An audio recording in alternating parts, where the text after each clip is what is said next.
এই কবিতাটো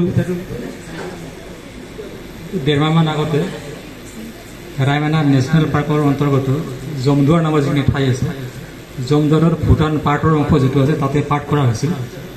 আৰু তাত পাঠ কৰাৰ এটা অৰ্থ আছিল কি, এটা আন্তৰ্জাতিক এটা সীমা।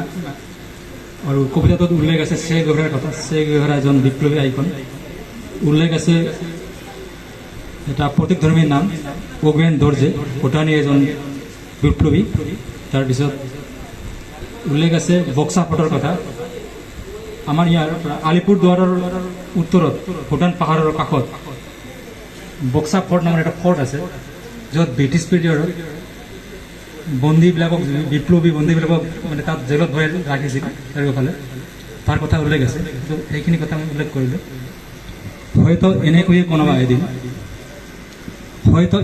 কোনোবা এদিন আমাৰ সাক্ষাৎ হ'ব আমাৰ সপোনৰ সৈতে। পাহাৰে সমতলে উৰিব বিপ্লৱৰ পতাকা, নদীয়ে কঢ়িয়াই নিব গোপন বাৰ্তা। হয়তো এনেকৈয়ে কোনো এক গোপন স্থানত চে গুভেৰাক, কোনো এক অখ্যাত গাঁৱত বিষ্ণুৰাভাক, চাহ বাগানৰ লেবাৰ লাইনত জ্যোতিপ্ৰসাদক, হাতী চিকাৰ কৰাৰ চলেৰে জমদুৱাৰ পাবহি প্ৰতিমা বৰুৱা, অখ্যাত শিল্পী কবিৰ ঠিকনালৈ হাজিৰ হ'বহি হেমাংগ বিশ্বাস, চৰপাংচৰৰ পৰা হৈ আহিব ওগুয়েন দৰ্জে, বক্সা ফৰ্টৰ পৰা কোনো বন্দী বিদ্ৰোহী।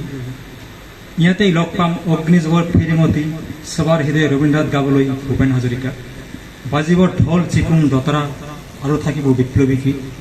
হয়তো এনেকৈয়ে কোনোবা এদিন সাক্ষাৎ হ'ব আমাৰ সতীৰ্থসকলৰ সৈতে, আমাৰ সপোনবোৰৰ সৈতে। ধন্যবাদ।